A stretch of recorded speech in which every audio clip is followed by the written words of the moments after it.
Separated by space, separated by language కూడా కదా, అది బై స్పీషీస్. జంతువులు కూడా అంతే, సాధు జంతువులు, సాధువు అయినటువంటి వాళ్ళు ఒకడు ఆవును పెంచుతాడు, అదే ప్రాణం అంటాడు. ఒకడు కుక్కను పెంచుతాడు ఒకరికని,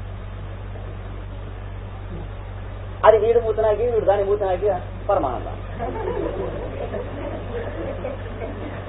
ఏం తప్పేం లేదు, నేను తప్పని కాదు, ఎవడి సంస్కారాన్ని బట్టి వాడికి ఉంటుంది. రేపు నేనే పెంచవచ్చు కుక్కని, దానికి ఏమిటి. ఒక్కొక్కటి చిలకని పెంచుతాడు.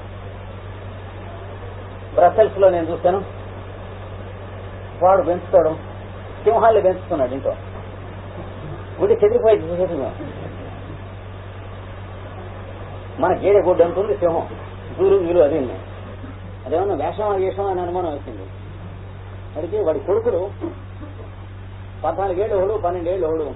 ఆ 14 ఏళ్ళ వాడు దాని మెడకి తాళ్ళు కొట్టుకులు అవుతుంటే రెండో వాడు వెనక నుంచి నేడుతూ ఉంటే గోహం అరుస్తూ ఉండేది.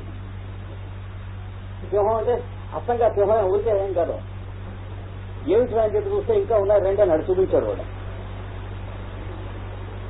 కొండ చిలవలు చిన్నప్పుడు ఇంత చిన్నప్పుడు తెచ్చి అయినాయి.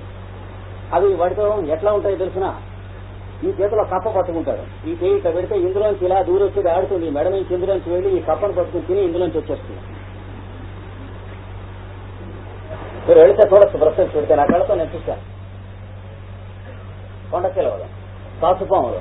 ఇంకా ఇంటికి వెడితే ఓ పక్కన ఒక పుట్ట ఉంటుంది, దాని నిండా 10-12 రకాలైనటువంటి కొన్ని వందల తేళ్లు, ఎర్రవి నల్లవి పచ్చవి తెల్లవి తేళ్లు.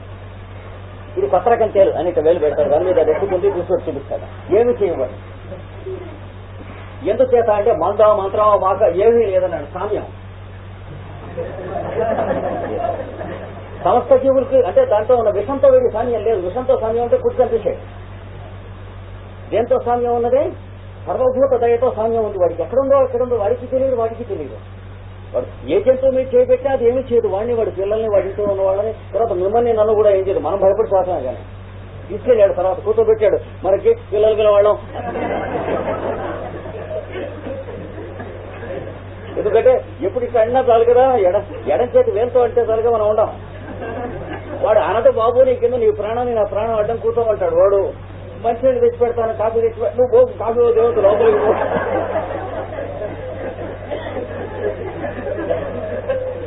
మీరు వాడిని లోపలికి పోనెక్కిది ఏమిట్రా అని తన భాషలో అడిగింది అనుకోండి, ఎవడరా నువ్వు అని, గుండ్రమని. మనం చెప్పగలిగిందే లేదు. ఫ్రెంచే రాదే, వాటి భాష అవసరం. జగద్విఖ్యాతమైనటువంటి వాడు, ఆశ్చర్యమైనటువంటి వాడు ఇంత పిల్లల్ని పట్టుకొచ్చాడు. ఏమిటంటే సింహ పిల్లలు ఆ రోజునే పుట్టినాయి, అమ్ముతున్నాడు. 14,000 రూపాయలు వస్తాయి. సత్తస్వాడు కొనుక్కొస్తున్నాడు. వాడు వ్యాపారం అదిట. వాటికి స్పష్టంగా పుష్టిగా భోజనం పెట్టిస్తాడు. అది సరే కానీ ఈ గుహలు లేకుండా, పంజరాలు లేకుండా సింహాలు దొడ్డ ఎట్టా కట్టి సేవయ్యా ఏం చేయకుండా ఎందుకున్నాయంటే చిన్నప్పటి నుంచి మాతో పాటు అవి ఉంటున్నాయి, ఎందుకు చేస్తాయి ఏమి అన్నాడు. మనం వాటి వంక వెదవలే చూస్తే చేస్తాయి కానీ లేకపోతే ఎందుకు చేస్తాయన్నాడు. నా కళ్ళు నేను నమ్మలేకపోయాను. ప్రతి సంవత్సరం వెళ్ళినప్పుడు అక్కడ చూసుకుంటాను బ్రసెల్స్ లో. వాడి ఇంటికి వెళ్ళి పలకని ఎవరు నా కలిసి వచ్చిన వాళ్ళని, బ్రసెల్స్ నుంచి వచ్చిన వాళ్ళని, అంటే అక్కడిని వాళ్ళని అడగండి, చెబుతారు వాళ్ళు. ఎన్నో జంతువుల్ని అట్లా పెంచి వాళ్ళకి ఇచ్చేసాడు. సర్కస్ వాళ్ళకి, ఇంకెవరన్నా పెంచుకుంటామంటే వాళ్ళకి అలా ఇచ్చేశాడు. జూలోను, అంటే అక్కడ జూల్లోను సర్కస్లోను జంతువుల కోసం పెట్టినటువంటి అక్కడ ఉన్నటువంటి పెంచే జనమును మంత్రులు, ఎమ్మెల్యేలు తినేసేయడం ఆ దేశాల్లో. వాటికి పెట్టిన వాటికే పెడతారు, వీళ్ళు తినే వీళ్ళే తింటారు. గడ్డి మనుషులు తిని అలా చేయరు. వాటికి పెట్టిన ఎలవెన్సెస్ వీడు తిని అలా చేయరు. శుభ్రంగా పుష్టిగా ఉంటాయి కనుక వాడు అలా ఇచ్చారు. ఏనుగుని పెంచారు. ఉంటుంది. ఏనుగుని చాలా మంది పెంచుతారు అనుకోండి, అది పాపం వస్తే చంపుతుంది తప్ప మాంసాహారి అయిన క్రూర జంతువు కాదు. కానీ సింహాన్ని, పులిని పెంచాడంటే మనం నమ్మటానికి వీల్లేదు. ఆశ్చర్యం. ఇందులో మనకి ఆన్సర్ ఉంది. అంటే there is something similar in his consciousness and their conscious. అది ఆశ్చర్యం. కనుక జాతి దేశ కాల వ్యవహితానం. ఇది సింహజాతి, ఇది మనిషి జాతి అని మధ్యలో విడదీసి ఉన్నప్పటికీ, ఇది తేలు జాతి, ఇది మనిషి జాతి. కామన్ అండర్స్టాండింగ్ ఎలా ఉంటుంది? మధ్యలో విడదీసినప్పటికీ, అది కొండ చిలవ బండపాము జాతి, ఇది మనిషి జాతి.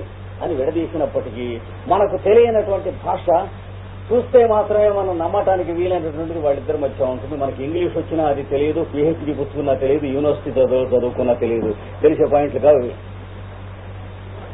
కనుక జాతి దేశ కాల వ్యవహితులైనటువంటి వాళ్ళకి అయినప్పటికీ ఆనంతర్యం, అనంతరత్వం ఒకటి ఉన్నది. అంటే there is something in common, అది అయిపోతుంది.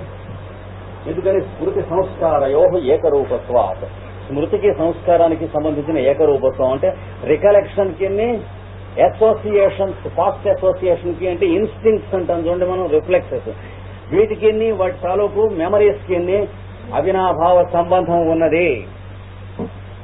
మనం నడిచేటువంటి నడకకి, మనం చేసే మూమెంట్స్ కి, మన కంఠధ్వనికి, మనం మొహంలో చూపించేటువంటి కవళికలకి, మనం పూర్వం చేస్తున్నటువంటి వృత్తులకి, ఆ పనులకి, మనం తింటున్నటువంటి ఆహారానికి, మనం ఇతరులతో చేస్తున్నటువంటి ప్రవర్తనల అలవాట్లు, అభ్యాసాలకి అవినాభావ సంబంధం ఉన్నది. అది చెబుతున్నది. అంటే మనం చేస్తున్నటువంటి మొత్తం యాక్టివిటీ యొక్క ఎల్సీఎంఏ మన మూమెంట్స్, మన పర్సనాలిటీ, మన ఎక్స్ప్రెషన్. ఇది మీకు చెప్పింది కదా, చాలా ఆశ్చర్యమైనటువంటి విషయం. అందుకనే దీని ట్రాన్స్లేషన్ మనకు తప్పకుండా ఉండాలని చెప్పాను.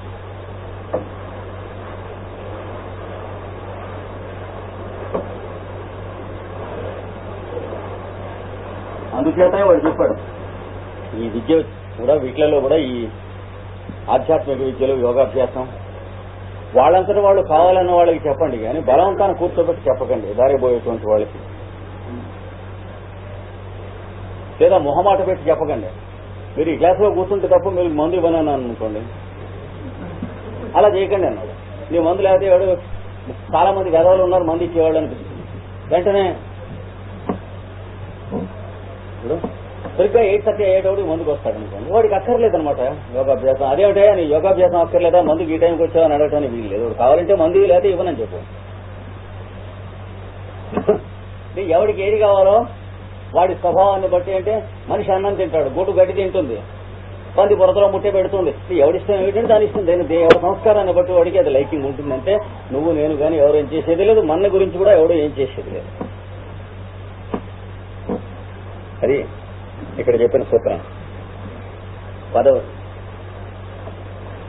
ఇంతమందిలో కామన్ గా ఉంటాయన్నాడు చూసారా. అది కాక అన్నిట్లో, అందరిలో, అన్ని జీవుల్లో కామన్ గా ఉండేది ఒకటి చెబుతున్నాడు 10వ సూత్రంలో. అంటే హ్యూమన్ నేచర్ కాకుండా బయలాజికల్ కింగ్డమ్ యొక్క నేచర్ చెబుతున్నాడు. నెక్స్ట్ బెస్ట్ దానిలో హ్యూమన్ నేచరు, దాంట్లో ఇండియన్ నేచరు, దాంట్లో సౌత్ ఇండియన్ నేచరు, దాంట్లో ఆంధ్ర నేచరు, దాంట్లో బ్రాహ్మణ్ నేచరు, దాంట్లో కృష్ణాచార్య ఇండివిజువల్ నేచరు. అక్కడ ఎక్కువ నంబరుకోవడం అంతే కదా. ఇక్కడ బయలాజికల్ కింగ్డమ్ యొక్క నేచర్ చెబుతున్నాడు దీంట్లో 10వ సూత్రంలో. జాగ్రత్తగా చెప్పుకుందాం. ఇది తర్వాత సూత్రం. తాసా మనాదిత్వం చాశిషో నిత్యత్వాత్ అన్నది సూత్రం. విడదీస్తే తాసాం అనాదిత్వం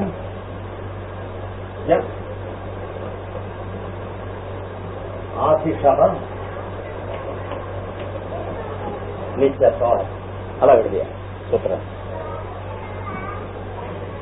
అండి అయితే మీకు మీ తరహా, నాకు నా తరహా, వాడి తరహా ఉందన్నారు కదా పూర్వకరం. ఎప్పటి నుంచి ఉందండి అని అడుగుతున్నాను. నేను చెబుతున్నాను, మీకు మీ తరహా ఎప్పటి నుంచి ఉన్నది అంటే ఇవాళ ఉన్న తరహా నిన్నటి తరహాను కూడా కలుపుకుని దాని రిజల్ట్ గా ఉంది. జాగ్రత్తగా వినండి. ఏడాది కిందట మీకున్న తరహా ఈ ఏడాది లోపల ఉన్న తరహాని కలుపుకుని లేదు. 10 ఏళ్ల కిందట మీకున్న తరహా ఈ 10 ఏళ్ల లోపల మీకున్న తరహాని కలుపుకుని లేదు.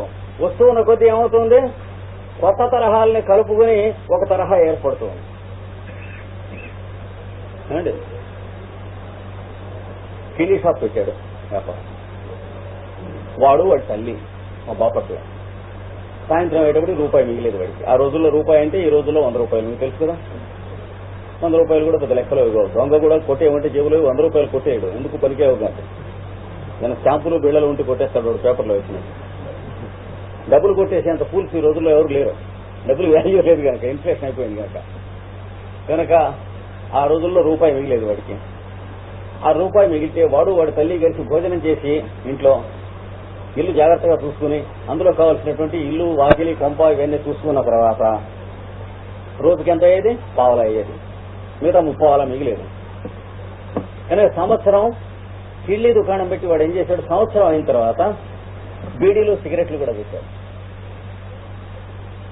ఇప్పుడు వాడి బిజినెస్ లో ఎంత వస్తుంది? కిళ్ళీలకి బీడీలకి సిగరెట్లకి వస్తుంది. ఇంకో సంవత్సరం అయిన తర్వాత ఏం చేశాడు? స్వీట్లోను లెమన్ స్లైసెస్ ఇవి పెట్టాడు, పెప్పర్మెంట్స్ పెట్టాడు. ఇప్పుడు బిజినెస్ లో ఎంత వస్తుంది? 4ంటికి కలిసి వస్తుంది. ఇంకో ఏడాది అయిన తర్వాత ఏం చేశాడు? చిన్న కుట్టా దిగి తీసుకున్నాడు, అందులో బిస్కెట్లు మొదలైనటువంటివన్నీ పెట్టాడు కాస్త. ఇప్పుడు ఎంత వస్తుంది? వీటితో కలిపి వస్తుంది. ఇంకో ఏడాది అయిన తర్వాత స్టేషనరీ స్టోర్స్ కూడా కలిపి పెట్టిస్తాడు. ఇప్పుడు ఎంత వస్తుంది? వాడు అమ్మేటువంటి పలకలు, బెల్ట్లు, మరి పెన్సిళ్లు, పుస్తకాలు, అన్ని కలిసి 5 ఏళ్ళు అయ్యేటప్పటికి బాపట్ల గ్రామంలో లక్షాధికారి అయినాడు. రహంతుల్లా సాహెబ్ గారు అంటే బాపట్లలో ఊరిని సహం కొనగలిగినటువంటి స్థితిలోకి వచ్చారు చిన్నతనంలో. దానికి తగ్గట్టు ప్రవర్తన కూడా చాలా సాధుశీలుడైనటువంటి మహానుభావుడు. ఎవరిని ఏం అన్నటువంటి వాడు కాదు. పొరపాటు కూడా పరోక్షంలో కూడా వాడు అలాగా అన్నటువంటి వాడు కాదు. మరి ఎందుకు రాడు? వస్తాడు. ఎక్కడి నుంచి వచ్చినాయి సంస్కారాలంటే ఎక్కడి నుంచి వచ్చినాయో మరి, కానీ కలుస్తూ ఉంటాయి. తర్వాత పెళ్లి చేసుకున్నాడు. తర్వాత పిల్లలు పుట్టారు. పుట్టిన పిల్లవాళ్ళు పెద్దవాళ్ళు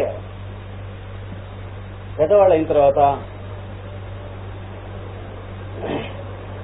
కొడుక్కి జ్వరం వచ్చింది. 3 నెలలు మంచం మీద తీసుకున్నాడు, బతకడని చెప్పారు డాక్టర్. అవుతుండగా ఒక రోజు రాత్రి దొడ్లో గలగలా చప్పుడైంది. ఇది జరిగిన కదా ఏమన్నా ఊళ్ళో. ఏమిటని వెడితే దొడ్లో బిందెలు కనిపించినాయి. కరడు కట్టిన బంగారపు ముద్దలు ఉన్నాయి బిందెల్లో. అట్లాంటి 3 బిందెలు కనిపిస్తే వాడును భార్య తల్లి కలిసి సాయం బట్టి ఇంట్లో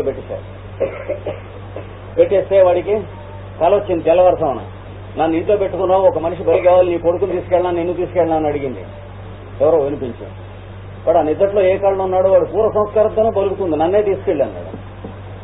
కొడుకు దెబ్బ తగ్గిపోయింది. వారం రోజుల్లో వీడికి హార్ట్ అటాక్ వచ్చాడు. ఆ కొడుకుల ఊళ్ళో చాలా లక్షాధికారులైనటువంటి వ్యాపారస్తులు అయిన తర్వాత అంటే వాడి వ్యాపారం ఆ రోజుకి ఇంకో దాన్ని ఇంక్లూడ్ చేసుకుని వస్తుంది కదా. 10 ఏళ్ల కిందట మనం ఉన్నటువంటి స్వభావానికి ఈ 10 ఏళ్లలో మనం చేసినటువంటివన్నీ కూడా కలిపి మన స్వభావం ఉంటుంది. చూసారా ఇక్కడ ఏం చెబుతున్నాడు? కనుక ఎప్పటి నుంచి ఉన్నాయి అని అడిగితే మానవులు ఎప్పటి నుంచి ఉన్నారు? యాంథ్రోపాలజీ వాడు చెప్పినా, హిస్టరీ వాడు చెప్పినా, వాడి బుర్రలో పెట్టిన అబద్ధాల ఫిగర్సే కదా. ఏదో అప్పటి నుంచి ఉన్నాడు. 15 లక్షల సంవత్సరాల నుంచి ఉన్నాడు, 28 లక్షల సంవత్సరాల నుంచి ఉన్నాడు. కుర్రముండ కొడుకు నోటికి వచ్చింది ఎంత చెబుతాడో యూనివర్సిటీ ప్రొఫెసర్ చెప్పినా అంతే చెప్పాలి. అంతకంటే ఏం లేవు అక్కడ ఫిగర్స్. కాకపోతే పుస్తకాల్లో రాసి కోతలు కోసి డబ్బులు సంపాదించడం తప్ప ఎవడు కోసినా కోతలే. కోపడకండి, అంతకంటే ఎవిడెన్స్ ఏం లేవు. అలాగే ప్రాణులు ఎప్పటి నుంచి ఉన్నాయి ఈ భూగోళం మీద? జీవరాశులు కాకుండా ప్రాణులు అంటే బయోలాజికల్ బీయింగ్స్ ఎప్పటి నుంచి అంటే భూమి ఉన్నప్పటి నుంచి ఉన్నాయి. ఇక్కడ ఏం చెబుతున్నాడంటే తాసాం అంటే వానికి, దేనికి? పూర్వ సంస్కారములకు.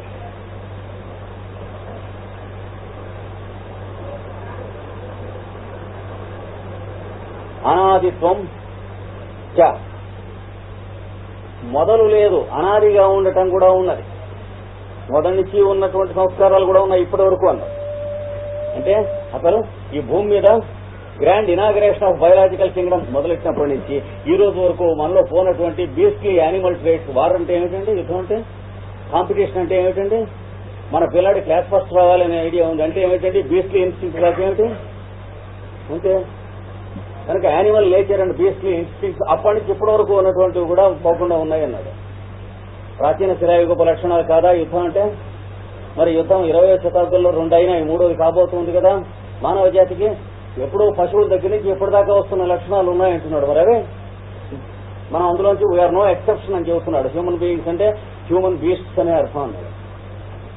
Unless we purify our self and we show our behaviour. మానవులు అయినంత మాత్రాన కొంప మునిగిపోయిందని ఏం లేదు, అర్థం లేదు. మునగాళ్ళు అని అర్థం కాదన్నాడు. అందుకని తాసాం అంటే వానికి నీ, అనాదిత్వం చ అంటే ఆది లేకుండా మొదలు లేకుండా బాగా మొట్టమొదటి నుంచి కూడాను బయలాజికల్ కింగ్డమ్ బిగినింగ్ దగ్గర నుంచి ఇప్పటిదాకా ఉన్నటువంటి ట్రైట్స్ కూడాను ఉన్నాయండో. ఉదాహరణకి ఆశిష నిత్యత్వాత. ఆశిష అంటే ఆశీస్సుల యొక్క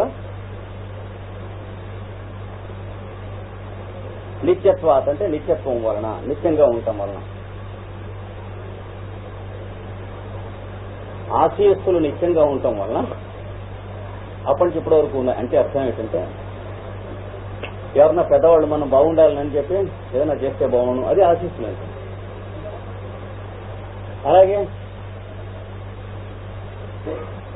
మనం చచ్చిపోకుండా ఉంటే బాగున్నాం. ప్రాణభీతి. బయలాజికల్ కింగ్డమ్ పుట్టినప్పటి నుంచి ఇప్పటి వరకు PhD పాస్ అయిన వాడి దాకా ఉందే లేదా? ఏది ప్రాణభీతి అనేది? Fear of life. It is a beastly instinct which is common to human beings and all beasts, which has nothing to do with our education and anything. మనకి ఇంగ్లీష్ వచ్చినంత మాత్రాన ప్రాణభీతి పోదు ఏమండి.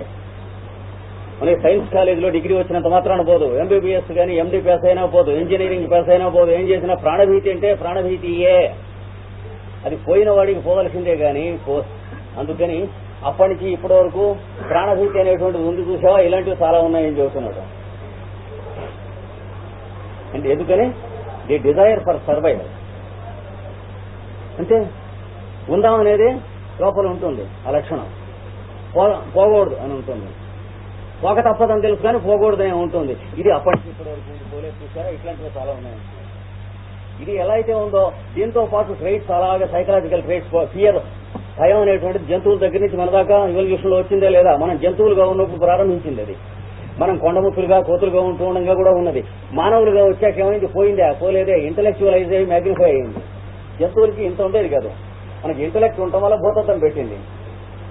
రేపు ఎలా ఉంటుందో అనే భయం, ఉద్యోగం ఉంటుందో పోతుందో అనే భయం, ప్రమోషన్ వస్తుందో రాదో అనే భయం. ఏ జంతువుకైనా, చివరికి గాడిదకైనా బఫెలోకైనా అలాంటి వ్యధ భయాలు ఉన్నాయండి.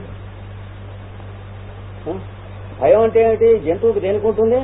Protective instinct. తనల్ని గాని తన పిల్లల్ని గాని రక్షించుకునేందుకు సహజమైనటువంటి ప్రవృత్తి భయం తప్ప, మానవుడి దగ్గరికి వచ్చేటికి అసహజమైనటువంటి ఒక అగ్రేగా అంటే భీకరమైనటువంటి వీడు పెంచుకున్నటువంటి ఒక అన్యాచురల్ ఫియర్ పెరిగింది. ఎందుకంటే జంతువుల్లో న్యాచురల్ ఇన్స్టింక్ట్ ని వీడు మ్యాగ్నిఫై చేసి అన్యాచురల్ గా ఇంటలెక్చువలైజ్ చేస్తున్నాడు. లేకపోతే LIC ఎందుకండి? ఏ జంతువులకి అక్కర్లేదు. కోపడకండి. పెన్షన్ ఎందుకండి? గ్రాట్యుటీ ఎందుకండి? ఇవన్నీ కాక ప్రావిడెంట్ ఫండ్, ఇవన్నీ కాక ఇంకా బెనిఫిట్స్ ఏమైనా వస్తాయి అంటే రేపు ఉంటామో కష్టామని భయమేనా కదా? ఆ నపుంసకత్వం ఏ జాతికైనా ఉంటే నరజాతి కన్నా అని అడుగుతున్నాడు. అది ఇన్ని చదువుకుని ఇన్ని చేసి రేపు ఎలా ఉంటుందో అనేటువంటి నపుంసకత్వం ఇంకొక జాతికి ఉన్నదా? ఇంగ్లీష్ వచ్చినా పోవటం లేదు కదా, మనకి డిగ్రీ పుచ్చుకున్నా పోవటం లేదు కదా. కనుక ఆశిషో నిత్యత్వాత. ఆశీర్వాదం కోరే దుర్బుద్ధి. అంటే మేము ఎస్ట్రాలజీ నమ్మం అంటాడు. పాటుగాను నాకు నెక్స్ట్ ఇయర్ ఎట్లా ఉంటుందో చెప్పండి అంటాడు.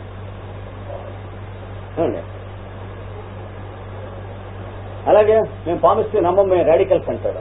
అలాగే మాకు ఏమైనా ఎప్పుడన్నా కొంచెం ఎందుకంటే పైకి వస్తామో చెప్పండి అంటాడు. కక్కుర్తి అంట.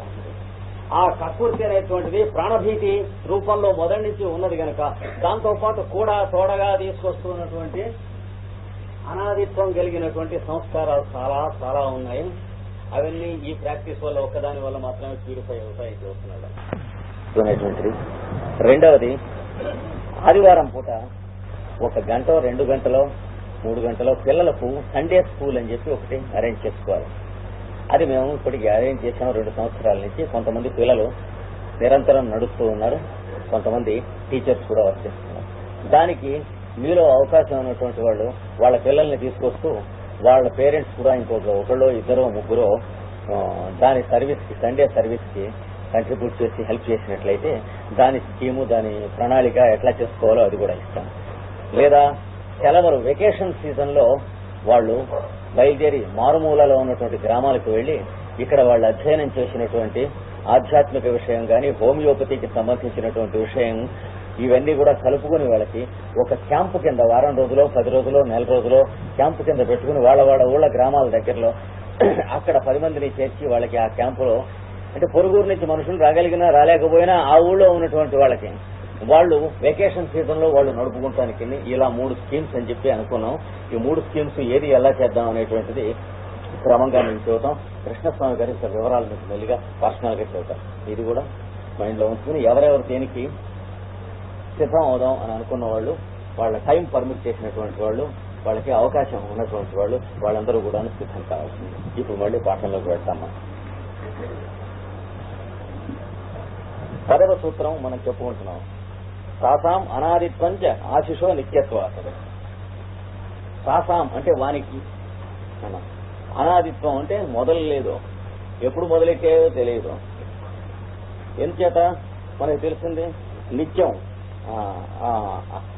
ఆశిషో నిత్యత్వాస. ఆశిష అంటే ఆశీర్వాదముల యొక్క నిత్యత్వం వలన.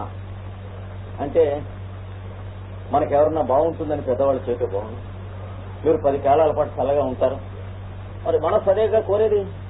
నేను చెప్పిన ఏదో మీకు శుభ్రంగా జరిగిపోతుంది, అన్ని అయిందాకా మీరు ఉంటారు. ఇట్లాంటివి ఆశీస్ అంటే అది దీర్ఘాయురస్తు మొదలైనటువంటి, అంటే అకాల మృత్యువులు ఉండవు మొదలైనటువంటి ఇట్లాంటివి కోరుతూ ఉంటాం అనేటువంటిది మొదలైనవి మనం చూసినందువల్ల ఈ పైన చెప్పబడినటువంటి వాటికి అనాదిత్వం ఉన్నదని మనకు తెలుస్తూ ఉండాలి. ఏం చెప్పాడు పైన? 2 చెప్పాడు. ఆ రెండింటిలో ఒకదానికి ఒకటి ఏమిటి? ఆత్మ. దానికి ఉన్నటువంటిది ఏమిటి? లక్షణం నేను అనేటువంటి ప్రజ్ఞ, స్వచ్ఛమైన ప్రజ్ఞ, తేజస్సు. దాంట్లోంచి ఏమొస్తున్నాయి? దీన్నే ఆత్మని కూడా అంటారు. దీనికి వెలుగుని, ఇది వేరు కాదు, దీని వెలుగే ఇది. తర్వాత బుద్ధి కూడా వెలుగే, కానీ ఆత్మకి బుద్ధికి తేడా ఏమో చూద్దాం. మనస్సు ఇది మాత్రం వెలుగు కాదు, వెలిగింపబడినట్టు ఇది తేడా. దీనికి దానికి మనలో ఇవన్నీ వరసను ఉన్నాయి ఉంది. దీంట్లో ఏముంటాయి? నామము, రూపము, దేశము, కాలము. వీటిలో 2 ఉంటుంది మనస్సు. నామం అంటే పేర్లు. కుర్చీ, ఇది చూడంగానే గబాల కుర్చీ అనే పదం పైకి వస్తుంది. బల్ల, దీన్ని చూడంగానే బల్ల అనేది పైకి వస్తుంది. దాన్ని చూడంగానే డస్టరు, బ్లాక్ బోర్డు, ఇలాగా ఎన్ని పేర్లు ఉంటాయి మనకి. అంటే మనం ఎరుగున్నవి ఎన్ని వస్తువులు ఉన్నాయో అన్ని పేర్లు లోపల. పైగా ఈ మనం ఎరుగున్నటువంటి ఎన్ని భాషలు ఉన్నాయో ఒక్కొక్క దానికి అనేక పేర్లు తప్పులు ఉన్నాయి. బ్లాక్ బోర్డు, నలబల, కనీసం 2 పేర్లు మనకు ఉన్నాయి కదా. అట్లాగే బుక్, అలాగే పుస్తకం, అలాగే కితాబ్. అంటే ఎన్ని భాషలు మనకు వచ్చి ఉంటే అన్ని పేర్లు ఉన్నాయి కనుక ఇది నేము, ఇది రూపం. రూపం అంటే షేప్ కనిపిస్తుంది. మళ్ళీ కనిపిస్తే వెంకటేశ్వరరావు గారు. హోంవర్క్ కనిపించినప్పుడు ఆయన పేరు వెంకటేశ్వరరావు గారు అంటే మనం అంగీకరించాం, యాక్సెప్టెడ్. నెక్స్ట్ టైం కనిపించినప్పుడు మనమే ఆయన వెంకటేశ్వరరావు గారిని ప్రపోజ్ చేస్తున్నాం, వారు వచ్చారు. ఇట్లాంటి పేర్లు ఎన్ని ఉన్నాయి? మనం ఎంతమంది ఎరుగున్నామో అన్ని ఉన్నాయి. ఇంకా అడిగాక మనం ఎంతమందిని ఎరగామో వాళ్ళ గురించి ఎవరెవరో చెబుతారు. ఏమంటే